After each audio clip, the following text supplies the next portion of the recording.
Well, thanks everybody for coming for this little intimate group, and it gives me a chance to run through the things I'm going to say in a couple weeks, so at another conference. So I'm glad to have this chance to do this and to talk about this.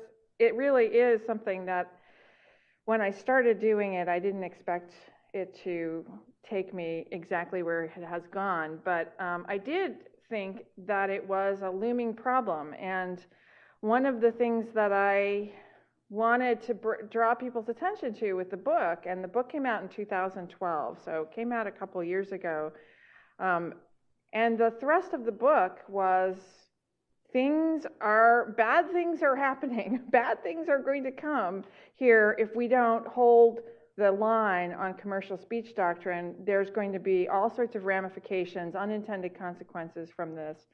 And in fact, no sooner, while this book was in press, Citizens United, the court took Citizens United, and then held up the book for a while. And, we've seen what's happened since then. But we start with the First Amendment.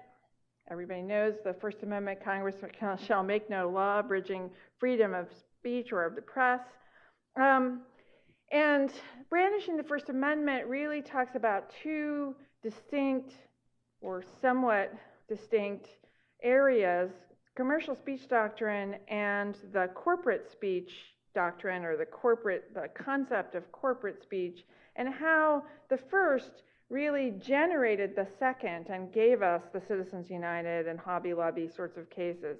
So part of the thesis of the book is that without the commercial speech, the expansion of the commercial speech doctrine, we wouldn't have the corporate speech that we have today. And, of course, what we have today are things like the Hobby Lobby case, corporations and religious freedom questions, or corporations just people. And we have these arguments being offered by the proponents of broad corporate rights and First Amendment rights, that corporations are simply just, collections of people. And so if the people have the rights, the corporation ought to have the rights as well. One of the things that this overlooks is that the people still have the rights. So, people have the rights. The Greens have the rights to exercise their freedom of religion as people, as individuals. The question is whether they should get to amplify those rights, duplicate them, if you will, via their corporation. Should they get to get sort of a second bite at the apple through that? And we have, of course, Citizens United, which continues to be a lightning rod for dissent with respect to the campaign finance area. But what's emerging from all of this and from the rhetoric around this, our corporations people, is a sort of a argument that somehow regulation that singles out corporations for different treatment involves invidious discrimination. That is something like an equal protection claim. So you see this in Citizens United, this rhetoric about disfavored associations of citizens, the citizens who have taken the corporate form. This is involving disfavored associations, and again, that sort of sense that we are discriminating against corporations by regulating them. I think that's wrong, and I'll explain why I think that's wrong and why I think it's problematic. But here are some key points in the book and in my talk tonight. First is that the First Amendment, and what started with the First Amendment is the freedom of expression clause, but also now freedom of religion. Perhaps now we can expand to the due process. But starting with speech, First Amendment does not cover all speech. Not all speech is intended to be covered by the First Amendment. All sorts of things involve speech, words, libel, defamation, fraud, copyright, so forth, and are not covered by the First Amendment. So that's just axiomatic. It's a first principle. The second is that the commercial speech doctrine, that first sort of area that I talked about, is a relatively new development. It's not something that has a long and distinguished sort of history with respect to the First Amendment, and that it was generated specifically for the benefit of the public. It is for the benefit of the public and for listeners, not for speakers, not so speakers could participate in the political process, but rather so that we could have the benefit of what they had to say. That rationale, this invidious discrimination sort of rationale, this idea that corporations are people that have distinct qua corporation rights has upended that rationale and has led to a situation where the doctrine that was directed at public interest and to protect the right of listeners to hear has now become one that can stand as an obstacle to regulation that would protect listeners from false advertising or from,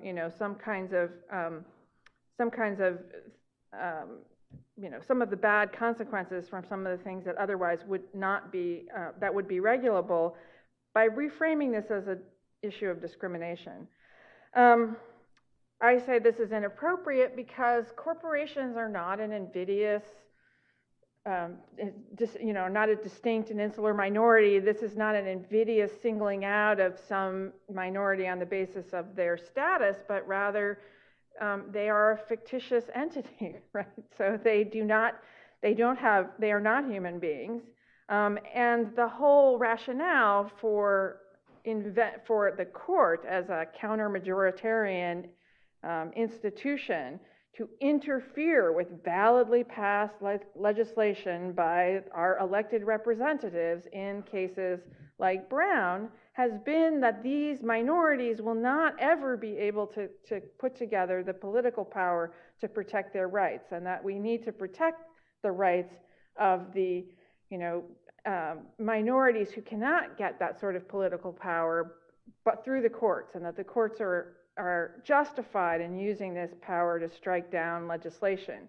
This is a very different matter when you're talking about entities which actually have a lot of access to the political process, who have a lot of access through lobbying, through campaign contributions, and who don't need, or at least arguably don't need, the intervention of the courts to strike down validly enacted legislation. And in fact, that's really troubling because the courts then can be a place where these parties can go to invalidate what the majority, the kind of regulation the majority might seek to pass. Okay, so I'd say that broad First Amendment rights are not appropriate because the corporations are not human, and that this kind of protection hampers governmental ability to regulate in the public interest. Now, what's at risk? What's happening right now? I'm just going to run through really quickly some of the stuff that's happening right now so you get a taste of where this rhetoric has taken us. One of them is something that's actually, you may have heard about, the minimum wage case in Seattle. Seattle passed an ordinance for trying to raise the minimum wage, and one of the exemptions in this law was for small business.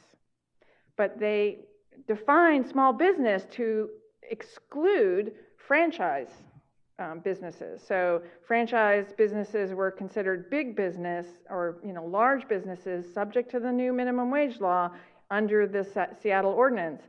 So a trade association for representing franchisees out of Washington, D.C., as is so often the case, sued in Seattle, claiming, of course, a violation of their First Amendment rights, but also equal protection, that the Seattle statute violated equal protection because it singled out franchises for separate treatment. There's a case pending, I think it's now going up, it's a cert petition, but because it's been decided in the Sixth Circuit, Liberty Coin, which involved a licensing regulation that's been around since the 1920s.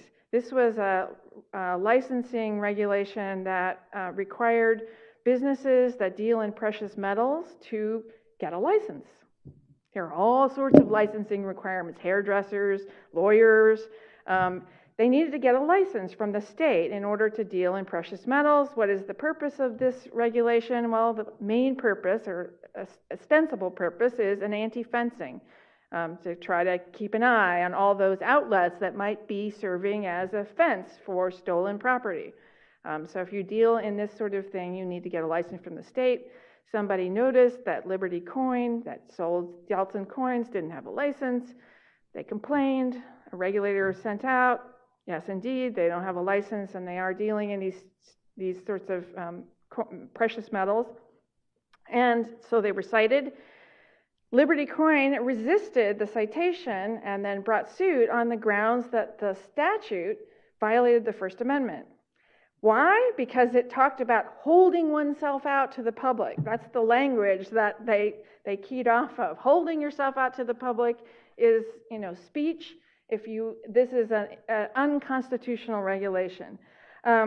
We could go on and on. The do not call registry that allows you to opt out of harassing marketing calls that you don't want to receive. All kinds of laws that relate to fair debt collection practices. Regulations of products like pharmaceutical products, cigarettes, securities. The DC Circuit just recently struck down a requirement on disclosures of conflict minerals. All sorts of things. One of particular interest that might be, or of particular interest to law students, is the Law School Admissions Council had been in the practice of flagging the LSAT scores, the Law School Admission Test scores, of people who took the LSAT under conditions that for a disability. Apparently, the Law School Admissions Council thinks that 165 is not a 165 if you had taken it with extra time. So they wanted to make sure that the schools that bought these scores knew that these students had had extra time. California passed a regulation prohibiting that. Not surprisingly, probably because they thought it was in some conflict with the ADA and that the whole spirit of the regulation that was intended to not allow you to discriminate on the basis of a disability. And the Law School Admission Council sued, saying that also interfered with its First Amendment rights because it required them to report something they didn't want to report, which is the scores without the flag, and it didn't allow them to report something they wanted to report, which was the flag on the scores. Of course, this is all a commercial interest that they have there in selling these and putting these scores out there that way. There are many other things. I won't go through all of them, but just as a little side diversion, I would ask, is this idea of free speech for corporations a liberal or conservative position?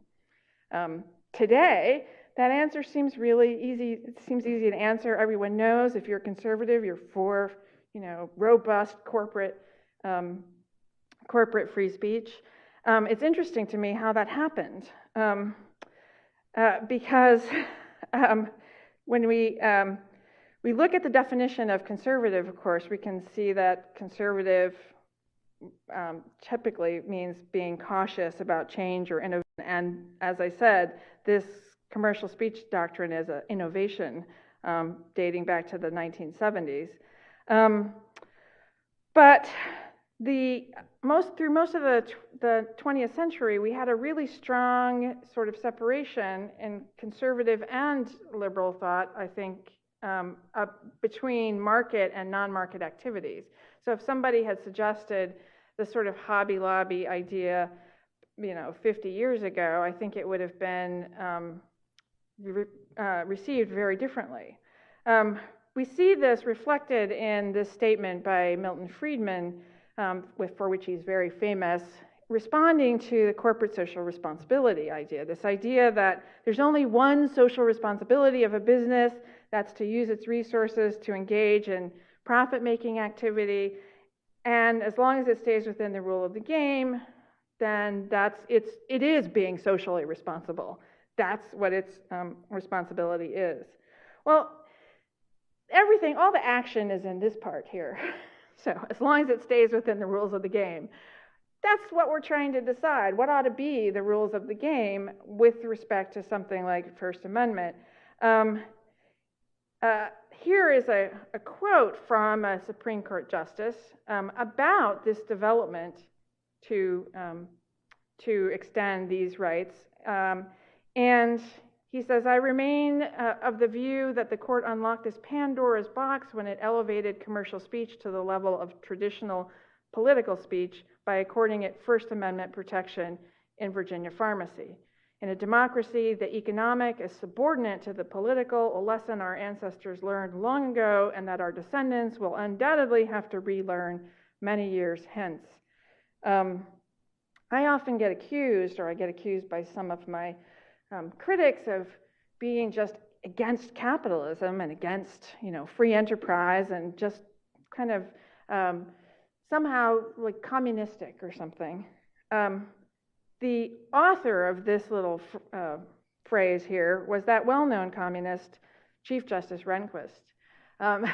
So I would just say it's very interesting how Chief Justice Rehnquist, who was the principal objector to this development, not only in commercial speech, but also in corporate speech and corporate political speech, was, a very well-known sort of conservative and sort of leader of conservative thought in the 70s and through much of the late 20th century, and yet somehow we have gotten to the place where a lot of people seem to have forgotten where the lines were drawn at the time all of these developments came to pass. So what should the rules be? How we got the commercial speech doctrine? We start with this, what Stanley Fish calls a consequentialist position. That is, we know that this can't mean what it seems to mean, which is all words. It can't mean that, because otherwise we wouldn't have the ability to prosecute perjury or to prosecute fraud. So we have to think of, in interpreting the First Amendment, we have to come up with reasons. These are the reasons that the very distinguished Thomas Emerson, a former law professor at Yale, had elucidated or put forth in his book Toward a General Theory of the First Amendment, which was sort of a collection of all of the different theories that had been advanced for protecting freedom of expression. And what the book does is go through all of these and illustrate why I think if you look at them, you discover that protecting corporate and commercial speech doesn't actually advance any of them. Just late or as early, depending on how you want to call it, as 1942, the Supreme Court thought that it was really clear that there was no protection under the Constitution and the First Amendment for commercial advertising. But by 1976, it changed. And it had changed partly because there was this idea that advertising was performing a function for the public, that it was telling people something about what the prices were, and that it was paternalistic to keep the truth from people. So what emerged from that was something that became known as the commercial speech doctrine, and the rationales were the listener's right to receive truthful information, and then the public interest in assisting listeners to make these choices about economic purchases. That it's in our interest. Let me go back to this for a second. It is a matter of public interest that these decisions, these purchasing decisions, be in the aggregate intelligent and well-informed. So that's a public interest kind of rationale. There was no rationale for why the court departed from this Valentine, the earlier sort of position on First Amendment, but certainly none that was offered about the speaker's interest. The speakers weren't discussed at all. As time has gone on, some more reasons have been offered for why we have commercial speech protection.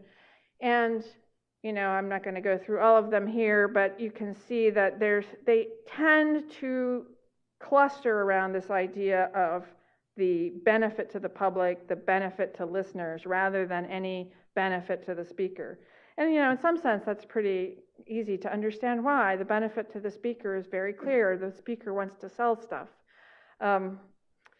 The test that is supposed to be the test now for determining whether or not commercial speech regulation is constitutional is the Central Hudson test. its prongs are here. That it be truthful and not misleading, that there be a substantial government interest, and as a practical matter, really what we're dealing with most of the time are these two parts, because the first two are usually satisfied with respect to any regulation of commercial speech. And so what we're really usually dealing with is a question of whether or not this regulation will directly advance the governmental interest and whether it does so in a manner that's not more extensive than necessary.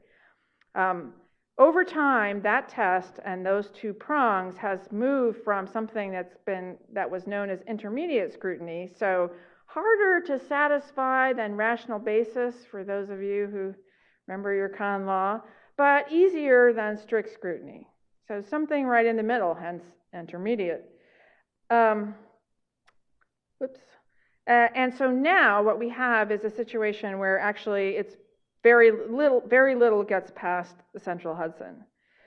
Now we'll turn for a moment before we bring these two streams together to the corporate speech doctrine. How did commercial speech contribute to corporate speech?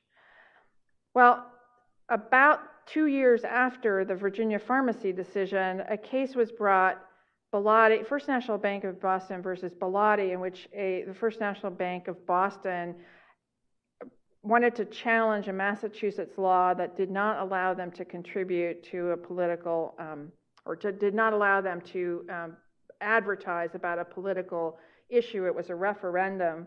And the court decided that this did, in fact, the Massachusetts law did, in fact, violate the First Amendment. And in dissent, Rehnquist noted that the court had never explicitly said that a corporation had a right to commercial speech, which is the Virginia pharmacy advertising claim. But he says, that might at least be incidental to a for-profit corporation's activity. So we could sort of see that maybe that could be considered a right pursuant to that activity. It's not so clear that they ought to have to political expression, or that it's necessary to carry out the functions of a corporation organized for commercial purposes. And notice that business organized for commercial purposes. This is not a statement about all corporations, it's about for-profit corporations.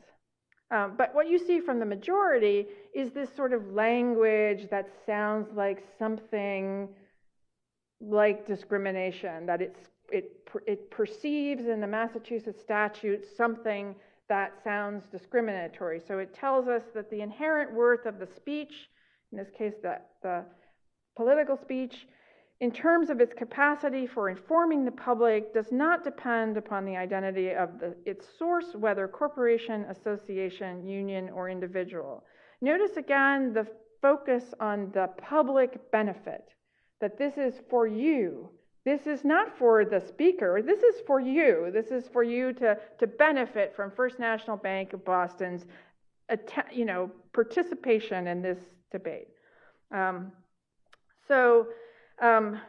And very soon after this, in Central Hudson, when Central Hudson is decided 2 years after this, so it's Virginia Pharmacy is 76, Bellotti is 78.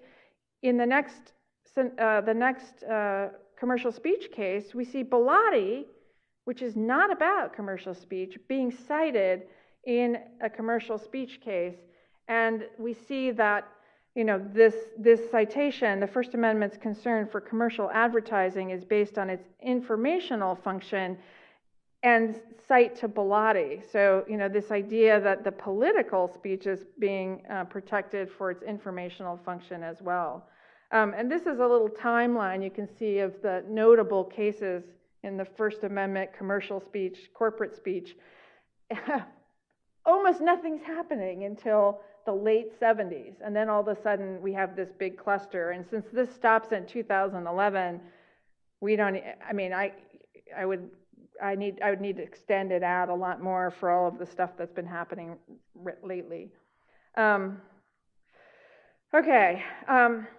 In 2011, we had a case, Sorrell versus IMS Health, which was about data mining, and it's the facts are very, they're sort of complicated, but the gist of the matter was that Vermont had a statute that prohibited pharmacies from selling data to data mining companies about prescriptions unless the doctor who had written the prescription said it was okay. The default position was you can't sell it without the doctor's permission. So it didn't actually, or at least you couldn't sell it for marketing purposes. It specifically said marketing purposes, and it said it's fine for research, fine for law enforcement. You just can't sell it for marketing purposes unless the doctor says it's okay. If the doctor says it's fine, that's great. Now, why would they want the doctor's permission? Well, the reason why the data mining companies wanted this stuff is they use it in their marketing calls to doctors. And having this information actually allows the sales representatives to try to enforce various sales kind of techniques to get compliance from doctors to sell more brand name drugs. And this is why Vermont wanted the rule, because they wanted to see more generic drugs sold. But what you see here is just a selection of a few quotes from the case in which you see this language again coming up. The Supreme Court struck down that statute, and it struck it down saying that this was content regulation, that by singling out marketing for special treatment, that the state of Vermont was engaging in improper and unconstitutional content regulation. And so we see disfavored speech, certain speakers, content-based. The state has burdened a form of protected expression that it found too persuasive, and at the same time it has left unburdened those speakers whose messages are in accord with its own view. This the state cannot do. Now mind you, what the state was trying to do here is encourage doctors to prescribe generics because they were cheaper, it saves the money and so forth, which ordinarily would have been considered well within the sort of legitimate scope of governmental activity. What this harkens to is New York Times versus Sullivan, which was a decision that involved defamation during the civil rights movement, and it set a standard for bringing a defamation action that actually survives today and has been a celebrated civil rights decision, but it was a very high standard, so that if you were going to sue a public figure for defamation, you had to show that it was brought this with actual malice, and that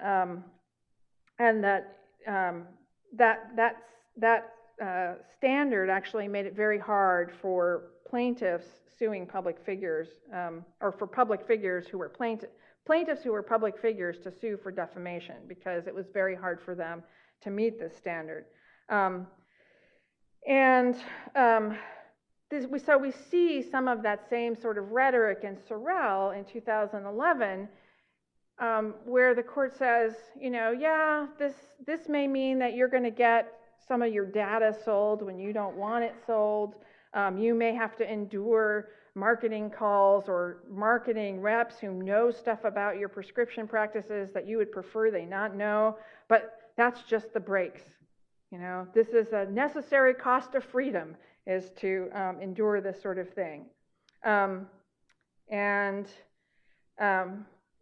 I said, I think this seems to be adopting a test announced in New York Times versus Sullivan. That test suggests that erroneous statements need to be protected in order for the freedom of expression to have breathing space. Now imagine just for a moment, apply that standard to the average fraud, the regulation of fraud. Do we really think that, say, in the advertising environment, that most promotional speech needs some breathing room in order to have this very valuable sorts of speech to survive? I think that answers itself, but this is a different context, right? It's a very different context, and no one thought about this kind of standard being applied to commercial speech back in '76 when Virginia pharmacy was decided. In fact, I would go farther and say that Sorrell, by singling out this sort of content neutrality argument, or saying that the Vermont statute was not content neutral, actually rendered the commercial speech doctrine incoherent. That is, the commercial speech doctrine is described by its content, commercial speech. And so if you can't regulate commercial speech, it would seem that you can't regulate commerce at all, and that there is no commercial speech doctrine anymore. So far, the court hasn't said that. It did not overrule Central Hudson, so where they're going to go with this is anybody's guess. But we know some of the places they've gone. Some places where no man has gone before, that is real religious freedom and equal protection for corporations. So we see in Hobby Lobby this statement. When Hobby Lobby was coming down, I actually thought, how are they going to thread this needle? Because on the one hand, if they say that because it's a close corporation, we're going to allow them to have these sort of religious free exercise claim under RFRA, that is in some tension with the previous statements that we can't distinguish between corporations, and we can't distinguish between for-profit and not-for-profit, which we saw in Citizens United. Citizens United went out of its way. Citizens United itself was a not-for-profit corporation. The court went out of its way to say, and the rule that we are announcing today applies to for-profits as well as not-for-profits, and the idea of distinguishing between these two sounds like invidious discrimination. So how are they going to do this? If they said, well, a close corporation is different, this is in conflict with Citizens United. If, on the other hand, they rejected this, it would seem like that would be not in keeping with the direction the court had been going. Well, one of the possibilities I hadn't counted on was that they would just try to do both, which is what they did. So you see this language here where it says no known interpretation or not understanding of the term person includes some but not all corporations, really unequivocally making the ruling apply to corporations, period, full stop, for-profit, not-for-profit, large, closely held, and so forth. But then throughout the opinion, the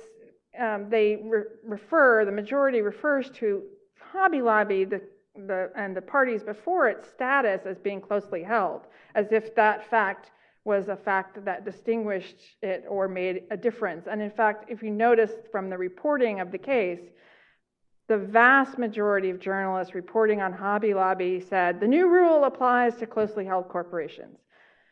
That is not true. It applies to all corporations. What Justice Alito said was that, well, we don't think that it's going to actually ever apply to like Exxon because it'll be too hard for them to get their act together with the shareholders. I wouldn't actually count on that, but we'll see whether or not it seems to be congenial for large corporations to do this or to try to go there. At least for now, we know that Hobby Lobby's interpretation of RFRA, the Religious Freedom Restoration Act, applies to all corporations. This we talked about. I want to just talk about some of the arguments that have been raised about why commercial speech ought to be protected, and then say why I think these are wrong.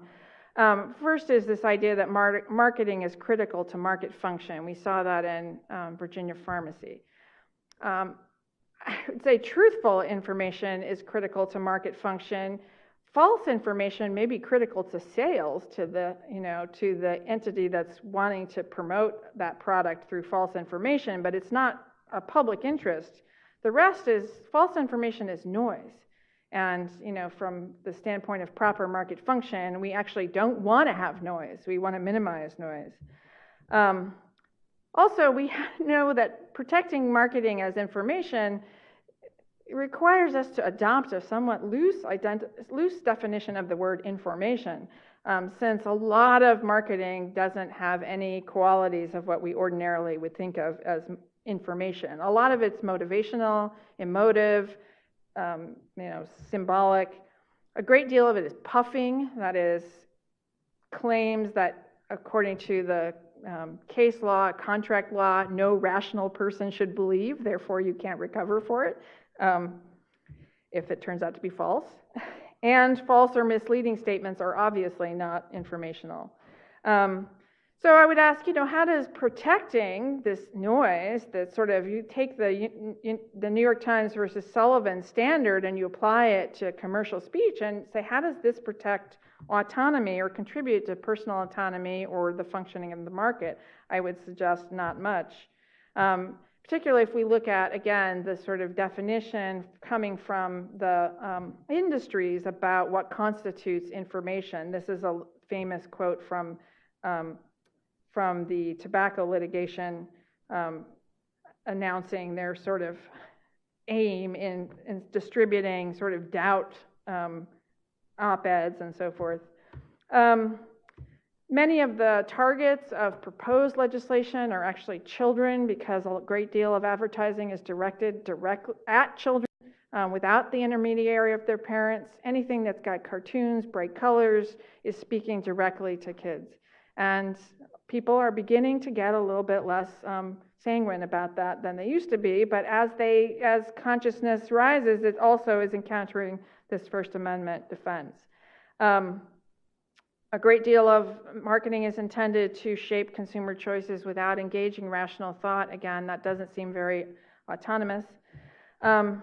There's claims that it's paternalistic, but of course, something like the Do Not Call registry is a situation where the government has provided a mechanism by which we can actually increase our autonomy. We can make the choice to not have calls that are intrusive or unwanted come to our house, and it seems that the opposite position is that we will all have to be strapped to the, you must listen to these calls, which I submit to you treats the public as if it was a resource, like oil or, something to be mined, which is hence the phrase like data mining. And that seems to be contrary to most libertarian and liberal commitments about personal autonomy. With respect to viewpoint discrimination, as I said, it seems like it's difficult to regulate commerce if you can't regulate marketing.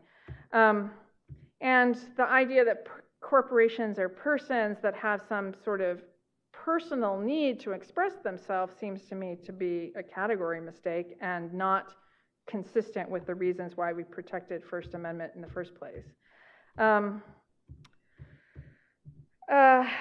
This idea that content neutrality, is appropriate in this context, I think goes back to the Milton Friedman quote that I put up before. It's not particularly critical of corporate speech to say that most for-profit entities, their viewpoint in any particular ad that they're putting out is buy our stuff. That's the viewpoint. And if actually that product is not very good, or if the person who's selling it, when you go to a store and the person in the store says, oh yeah, this vacuum cleaner is the best, you don't necessarily think that that person is telling you their personal opinion about whether or not it's best. They're being paid to tell you that it's the best. They may believe it, they may be behind their product, or they may just be being paid to say that. But we tend to think that these are separate areas, and that there isn't, for promotional speech, for the most part, a viewpoint beyond buy our product. What does this imperil? Well, this new sort of commercial speech doctrine imperils many of the things that I have talked about already, but perhaps most basically, fraud itself, or fraud regulation itself. I'm just going to go quickly to that. Exhibit A in that is Nike versus Kasky. Nike, of course, was making claims about its labor practices that turned out to be not true. A citizen, a guy living in California, sued Nike for false advertising about its labor practices, saying that they knew it wasn't true. And he was suing under a provision of California law that allowed any citizen to sue for false advertising as a private attorney general. He had 4 counts to his complaint: violation of unlawful business practices, unfair business practice, violation of California law. But count 2 was for fraud and deceit. Nike's response to that claim for fraud and deceit? Demur. You failed to state a cause of action. That is kind of news, fraud, fails to state a cause of action. That's really quite startling. The California Supreme Court, although the trial court bought it, the appellate court bought it, got it all the way up to the California Supreme Court before the brakes were put on that particular interpretation. As remember, a demur happens before there's any evidence, before there's any discovery. This is just on the pleadings. It went up to the Supreme Court, and the Supreme Court heard oral argument, and it seemed like they were going to incline to decide for Nike, and then they dismissed it as cert improvidently granted. No one knows why. I heard one prominent First Amendment scholar say he thought it was because Nike wasn't a really very attractive plaintiff, which I think was his way of saying that there was a lot of stuff that was going to come out that would make it seem that they had actually lied through their teeth. And so it would be bad, it'd be unpopular to protect that. So the moral to the story, extension of stronger speech rights to corporate entities will lead to the argument that fraud and irresponsible marketing or communication practices should be shielded. And that, I presume, would be considered a bad outcome.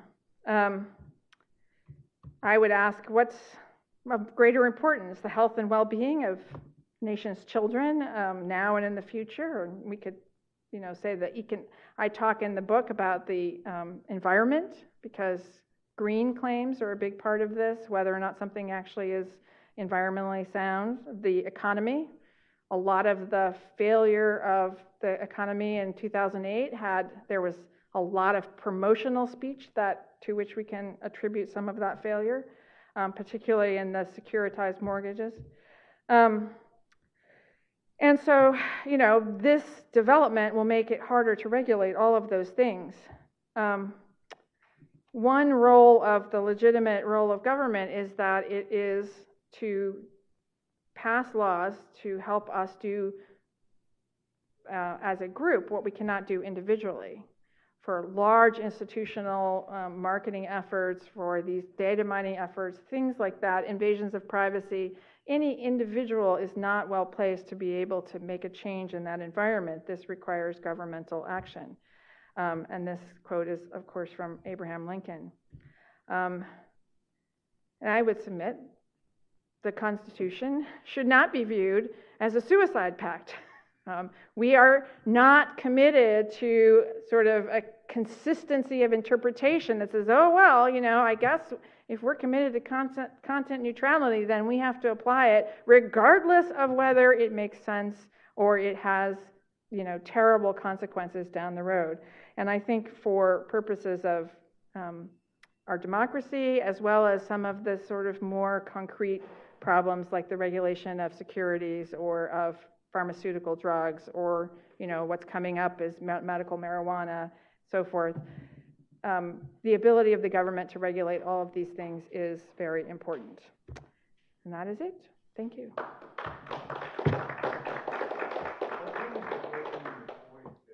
I'm sorry? What was the outcome of the Frey case? Oh, well, the Sixth Circuit rejected that First Amendment argument, but they're taking it to the Supreme Court. I don't know what the Supreme Court's going to do with it, but this guy, Ilya Shapiro, that was here recently for the Federalist debate, said Cato was filing a brief for them.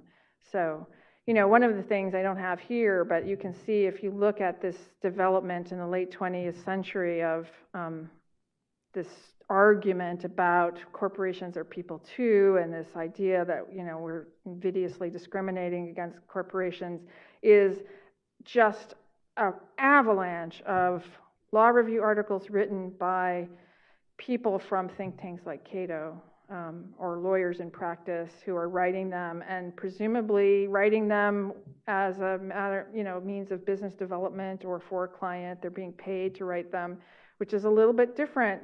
And law reviews have never had any mechanism for asking whether or not you have a financial interest in a case or whether or not you've been paid to write this article. And I think there's been a presumption that if it appears in a scholarly journal, that this is because a scholar thinks that it is a trend, or this is an argument that has some legs. And so you can manipulate that gap, and has been manipulated, to create the appearance of a consensus, that there's this chorus of voices crying out for, the necessary cost of freedom of corporate speech, and, just really no one to police whether or not those, one of the articles I just read in this line was completely, it just wouldn't pass muster as a scholarly argument, and, didn't deal with contrary authority, didn't cite anybody that wasn't libertarian, that kind of thing. So, the whole trend of what you're talking about doctrinally erases any meaningful distinction between whether it is a scholar or a corporation speaking in a lodge room. Yeah, no, well, I think I don't have it in here, and this perhaps is a topic for another book, but, obviously in the macro concern here is the sort of infiltration of democracy, right? The way in which these large entities can have such an overwhelming influence on legislation through proposed model legislation, lobbying, and so forth. But I would say it's even worse than that so much of university funding for various kinds of projects in psychology, in engineering, in environmental sciences, you name it, the private sector has taken over a lot of the funding for scholarly inquiry. And particularly in arts and sciences, we see a lot of, like withering or, lack of resources, because these areas are not as amenable, or they don't lend themselves as well to these like quasi-empirical studies that can support a particular side in an argument. Many times really specious, and completely, there's some like kind of like throw an equation in there and it looks like it's rigorous. But I think it's actually undermined our sense of what is an authoritative source, so that we can have some sources that we can rely on as true and self-evidently, true, without thinking, everything is just argument, everything is just politics. And it's ironic, because I think some of those who were the most taking the strongest stance against more, relativism, are actually now promoting a sort of relativism that whatever we can get people to believe is true, which is, in some sense, the model that is how you work with creating a brand, right? Create a brand, if you get everybody to buy it, it's true that it's great because everybody's bought it. But it doesn't make it, lots of people buy their astrological forecasts. That doesn't make astrology true. The sort of, if lots of people think that the world is only 6,000 years old, or lots of people think global warming is a hoax, are we going to take like a majority vote on these kinds of things? That's what I think is, actually also related to this. But evidently, what the Tulsa world is formulated an editorial by a guy who is with the Federal Communications. He was attacking NSF study of memes.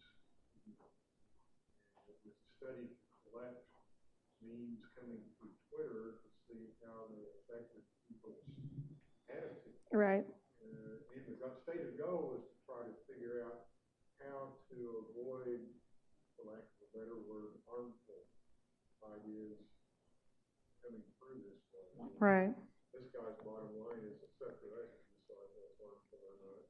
Government should not even study it, much less comment on it. Yeah, well, there's a lot of problem with trying to deal with all of this research, and there's a lot of that research in this book about cognitive biases and how you manipulate opinion, and that would take us off on another long disquisition. But I would say that this is another meme, right? Independence, you can decide, which is a little bit like when you're talking about a large institution or large institutional practices, it's a little bit like that Anatole France comment about the rich and the poor are equally forbidden from sleeping under bridges. I mean, it's just fantasy that as an individual consumer, you can resist or like talk back to, all the ads or all the attempts to manipulate you. And that's precisely what we want government to do. And in some cases, it's like, it's not just an opinion that smoking is bad for you.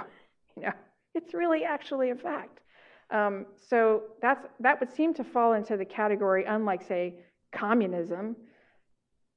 Anti-smoking is, I would submit, not like anti-communism. It is it's kind of in the category of things that have been okay for the government to try to persuade you to make up your mind this way. But I don't know. Yeah. You anticipate everything. Every question I had that I was thinking, truth and advertising law, and you talk about it at the end. And I say, this seems like deeply self-destructive to our whole society. You talk about the suicidal fact. Then you use the word fantasy. All along, I'm thinking this is a fantasy language almost, and that means it has to be driven from the outside. And your thesis is that all the money. You think it's money-driven elites. But is it possible where more of us are implicated in this than just the money-driven elites? Something, obviously, I was surprised at how these early decisions were established. This is a 60s-driven moment. Yeah, it may, I mean, outside ideology drives this, and we all share it. Well, I think liberalism generally, and that means, liberalism both in its conservative incarnation and its progressive incarnation. So, liberalism writ large. But I think we are participating to some extent, to the extent we have bought. I mean, this is something of a collectivist versus individualist kind of struggle as well, and trying to decide what constitutes a public interest or public benefit. I think that we are really in a moment where it is kind of follow the money. But the reason why I brought that suicide pact thing up is I think partly it's also a deep absence of values outside of markets. Right, so that many of the people who are running America's biggest corporations or who are in places of power in, other kinds of institutions, actually don't have any reference point to some other value system that they think that what is efficient in market terms is neutral. And since they're always trying to go for neutral, that's taken them to this place. And I look at some of this, especially with respect to environment, and I say, all these guys can't be scoundrels. I mean, maybe they can. Maybe they're all scoundrels. But they do seem to be almost suicidal, right? And this is a strange moment. When I say suicidal, I mean like in many places in history at different times, the Greeks, or even in the 18th or 19th century, you see this sort of recognition of history, of your place in history, of like the ages and so forth. Now it seems like the leaders of most of our institutions think there's no tomorrow. They are not planning for tomorrow. The way they are operating, it's as if I'm going to get mine until the music stops, and hopefully I won't be here when it stops. And if it means my grandkids are paying for this, it seems to not have any purchase in their minds. Now I think part of that may be existential anxiety about the collapse of other institutions from which they might draw some counter sort of moral codes or something. I don't know, but that may be beyond my scope. Yeah. Maybe still an exogenous, impact on what we're talking about. Michael was just asking about. What about the internet itself? I mean, it's been celebrated, of course, as a great instrument of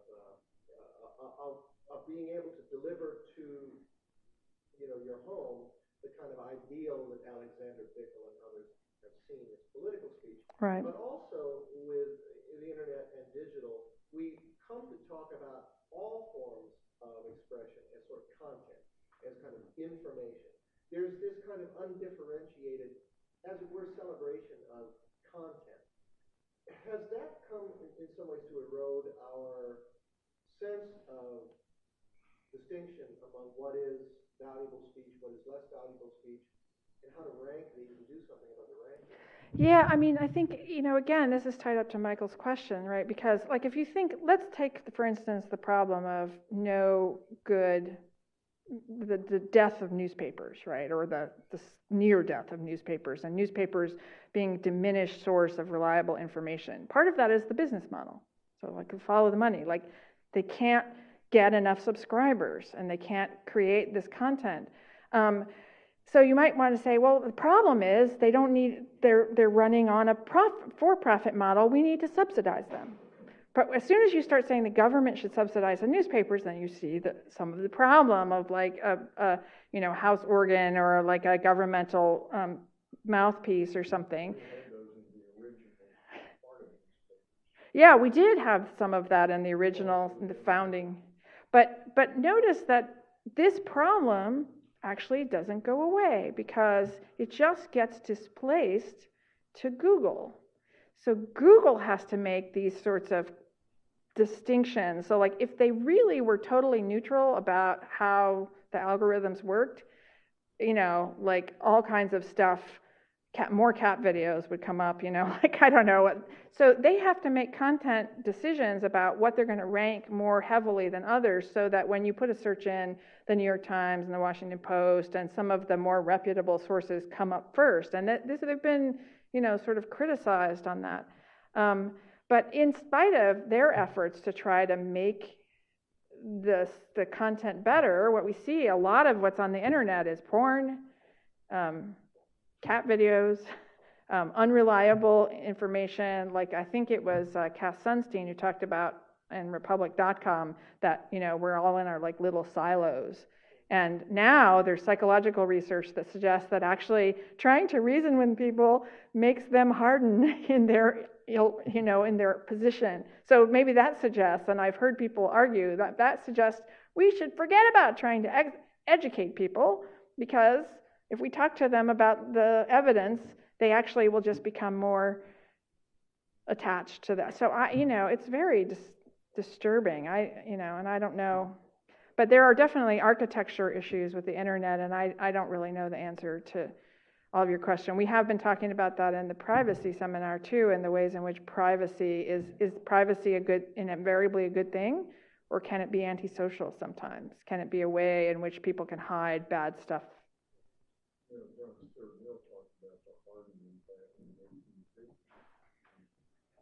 Liberty talked about it's rare that any debate or change anybody's mind is so few people willing to educate. Yeah, so I mean, maybe that's not a new thing. Now we just have empirical support for it. We have like studies that it's not just an intuition. There's like strong evidence, but I don't know, that surely doesn't mean that we should give up attempts to educate or to deal with problems or political questions on the basis of facts, but it is troubling.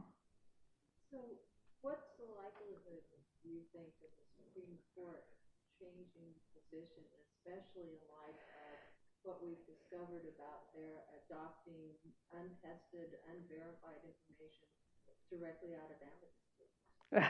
Yeah, no, that's a whole. And the amicus briefs, I said there was a problem in law review articles, but there's even a bigger problem in amicus briefs because, the court is adopting some of that stuff from there.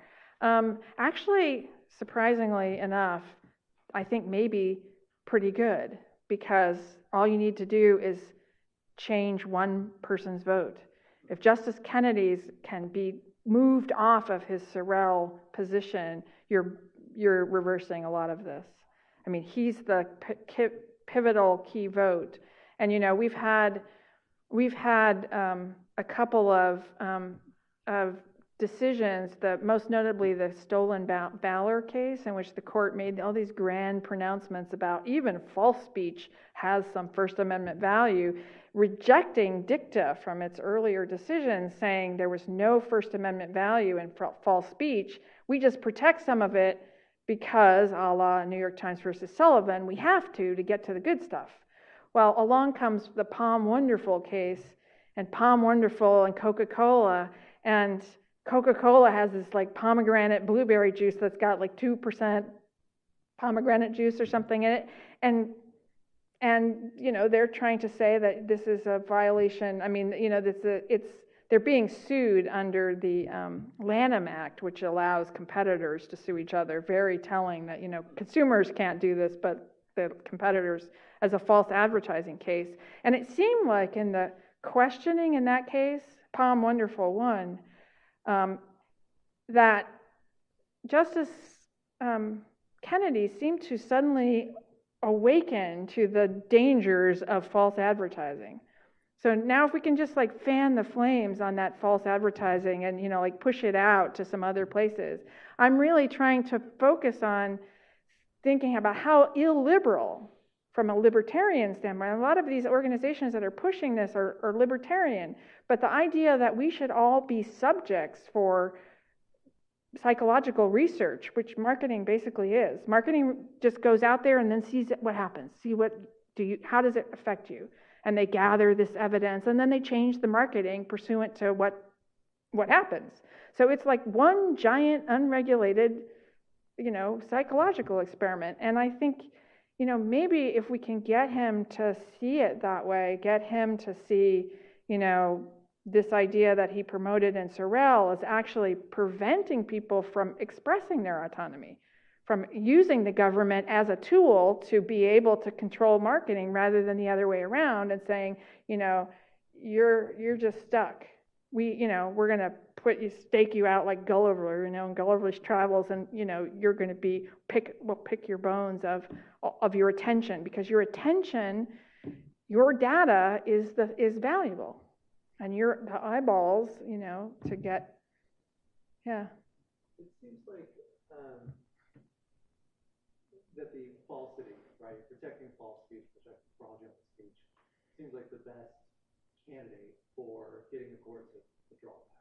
Actually, that's what it's right? Yeah. But even if you were to get the court to do that, right, it seems like that accomplishes so little. Oh, yeah. False speech is such a small piece of what's problematic here. Yeah. Because as you said, many of the problems don't have anything to do with false speech at all. Right. The drug advertising. Right. Off-label use marketing and Right. stuff like that, yeah. Much of the securities restrictions. Yeah, and securities restrictions in particular are really focused on disclosures, right, which are not very effective in the first place. So, but if you say even those are unconstitutional, that's just yeah. So 1-800 private placements. You too can invest like the big guys. It's like why anyone would think crowdsourcing of risky investments that the Securities and Exchange Commission categorizes as investments only sophisticated investors ought to be able to be qualified to participate in, should be subject to general advertising, is just, who thought this was a good idea? This is post-2008. And it passed. It was in the Jobs Act. So, it's like, but there's lots of things like this, the little things in the ACA, I think you spoke about some of the concerns that you had in your job talk, or at some other presentation I heard you talk about some of the ways in which, employers could be, through this health plan could actually be, getting some information or using information in some illiberal ways. That doesn't mean they will, but it does, or, that they're subsidizing for prescription medications, or all other kinds of things that have been just like, these bills are larded with Trojan horses or traps for industry, since they got to help write them, which is just kind of amazing to me. On the other hand, there are licensing corporations to block the private sector from going about them. Right. Right, so the veggie libel laws. Being able to collect evidence. Right, so you can't film in the, a factory farm, or, veggie libels, or the Millennium Copyright Act will have copyright forever, and it's completely, but the way in which to harmonize these or reconcile these is if you see that the interest is primarily property, then it all becomes consistent, right? We want, yeah, exactly. Well, and that's what the quote from Justice Rehnquist said. Justice Rehnquist, that noted, socialist, said, this is taking us back to Lochner. Now, you can debate whether that was a bad idea, or Lochner was not as bad as it's commonly reported, or any other kinds of things, but it is taking us back there. And, I would say that this way that the court has gone about this with like Sorrell and not explicitly overruling Central Hudson, and with Hobby Lobby not, trying to have it both ways, saying it's because it's a close corporation, but not really, is, fundamentally dishonest. And so what that does is allows the court to kind of pick and choose winners and losers, and to invalidate some legislation this way without having to make a large sea change like they did with Citizens United, which was a much bigger decision. So it's not, but I look like a genius, right? Because I wrote this in 2012 before some of this happened. And, I really find myself like thinking, yes, I told you so. And my recommendation was really conservative, right? And I'm being tagged as like this flaming anti-capitalist person. And I said, hey, let's just keep the commercial speech doctrine where it is. Let's not go beyond this, because this is a bad place that it takes us. And, it's gotten bad enough so that now I think, yeah, you're right. There's a lot of stuff beyond falsity, but hey, let's just get false speech back. Let's get that securely back. And I think that is a place where you're going to get, there are going to be some line drawing, although they haven't done it yet. Alvarez, that stolen valor case, is out there saying there is some First Amendment value and false statements of having won the Medal of Honor. Who knew that, this is a new thing. We didn't know this till just now. But, well, sorry, there were a lot of things in there. It's just very hard, but it reads better in hardback. so